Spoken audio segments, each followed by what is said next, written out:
দেখুন, বছরখানেক আগে বিজেপির একটা বৈঠকে কেন্দ্রীয় নেতৃত্বকে এই প্রশ্নের মুখোমুখি হতে হয়েছিল যে কেন কেন্দ্রীয় এজেন্সি তৃণমূলের শীর্ষ নেতৃত্বের বিরুদ্ধে চলা মামলাগুলোতে কঠোর অ্যাকশন নিচ্ছে না। তখন বিজেপির এক শীর্ষ নেতা রাজ্য নেতাদের এই প্রশ্নের উত্তরে বলেছিলেন, এজেন্সিগুলোর বুঝে শুনে পদক্ষেপ করা উচিত, কারণ তারা চান না যে মমতা বন্দ্যোপাধ্যায় ভোটের সময় ভিকটিম কার্ড খেলার সুযোগ পেয়ে যান।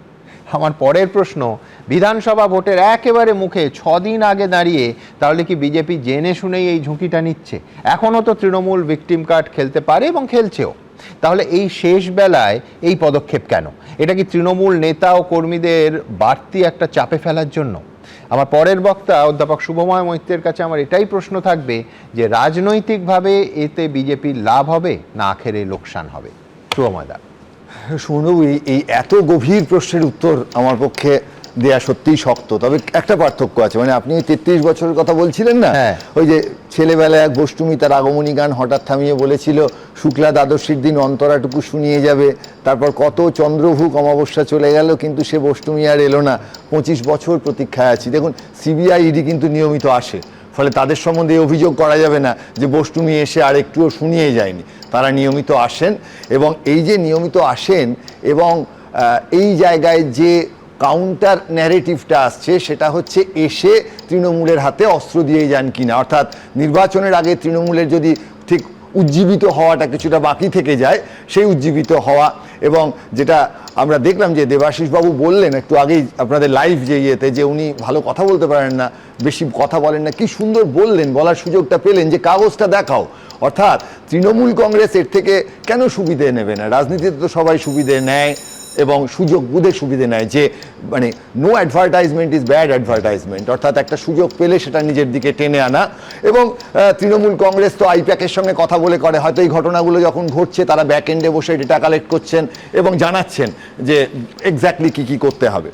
মুশকিলটা যেটা হচ্ছে, জয়ন্তদাও বললেন, সলিলদাও বললেন, ওই বারবার করে যে কথাটা আসছে, মাঝে মাঝে 34 বছরের কথা ফিরে আসছে। এবং সত্যিই তো যখন বিবাহিত না জীবিত যে আলোচনাটা এলো, যেটা জয়ন্তদা বললেন, এখন মোটামুটি বাঙালি পুরুষ মানুষ যারা বাড়িতে ভয় টয় পান তারা সকলেই বলবেন আমি বিবাহিত এবং জীবিত।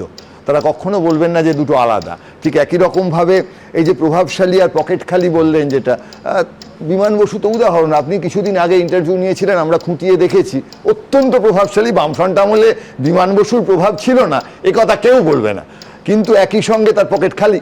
ফলে আজকের দিনের রাজনীতির সঙ্গে 34 বছরের রাজনীতির একটা তুলনা কিন্তু বারবার করে আসবে, এবং সেই জায়গায় প্রশ্ন উঠবে, যেটা বারবার তথ্য দিয়ে যে প্রশ্ন আসছে, যে প্রশ্ন পারসেপশন দিয়ে আসছে, যে সত্যি কি সিপিএম কংগ্রেসের সময় ব্যাপারটা এতটা খারাপ ছিল আজকে তৃণমূল বিজেপির সময় যেটা হয়েছে। এবং এই যে মূল যে আলোচনাটা আসবে, যে আঁতাতের জায়গাটা, অর্থাৎ তৃণমূল এবং বিজেপি এই দুটো একই দল না আলাদা দল? একই প্রশ্ন কংগ্রেস এবং সিপিএম নিয়ে আসবে। 2004 মমতা ব্যানার্জি একটি আসন পেলেন, বাকি 41টি আসন বামফ্রন্ট এবং কংগ্রেস তারা মিলে পেল। তারপর একসঙ্গে সেই সরকার চললো, আবার ঝগড়াও হয়ে গেল। 2008-এর ওই সময় আলাদা হয়ে গেলেন। মোটামুটি কংগ্রেসের নেতৃত্বেই কিন্তু সেই সময় পশ্চিমবঙ্গে বামফ্রন্ট সরকার হারলো 2008-এর পঞ্চায়েত নির্বাচন থেকে। ফলে তৃণমূল এবং বিজেপির মধ্যে যে সম্পর্ক, তার মধ্যে এই সম্পর্কটাই আছে। এবং আরএসএস যদি রাজনৈতিকভাবে মনে করে আরএসএস এর মূল শত্রু কে? কংগ্রেস এবং সিপিআইএম। ফলে আরএসএস যদি মনে করে যে হ্যাঁ বিজেপি জিততে পারবে, তাহলে অবশ্যই তারা চাইবে বিজেপি জিতুক। কিন্তু যদি মনে করে যে বিজেপি ঠিক জিততে পারছে না, তৃণমূল থাকলে তাদের তো কোনো রকম সমস্যা আমি দেখছি না। কারণ অবশ্যই আরএসএস এর রাজনৈতিক শত্রু সিপিআইএম এবং কংগ্রেস, তাদেরকে আটকানোটাই বিজেপির মূল লক্ষ্য। এবং সেক্ষেত্রে তৃণমূল যদি বেশি আসন পায় সেটা অবশ্যই ভালো, সিপিএম বা কংগ্রেস কোনো আসন পাওয়ার চেয়ে। সুতরাং এই প্রশ্ন লাস্টে থাকবে। আপনি যে কবিতাটা আজকে বলেননি, আগে বারবারই বলতেন, তার 5 নম্বর আর 17 নম্বর লাইন। 5 নম্বর লাইনে নারদ নারদ কবিতায় কি ছিল? ক্যানরে বেটা স্টুপিড, ঠেঙিয়ে তোরে করবো ঠিক। আর 17 নম্বর লাইনে ছিল শেক হ্যান্ড আর দাদা বল, সব সদবোধ ঘরে চল। আমার মনে হয় তৃণমূল বিজেপি অবশ্যই এই নির্বাচনে এই স্ট্র্যাটেজিতেই খেলবে, যাতে 294-এর মধ্যে 294 তৃণমূল যোগ বিজেপি পায়। এবিপি আনন্দ, এগিয়ে থাকে, এগিয়ে রাখে।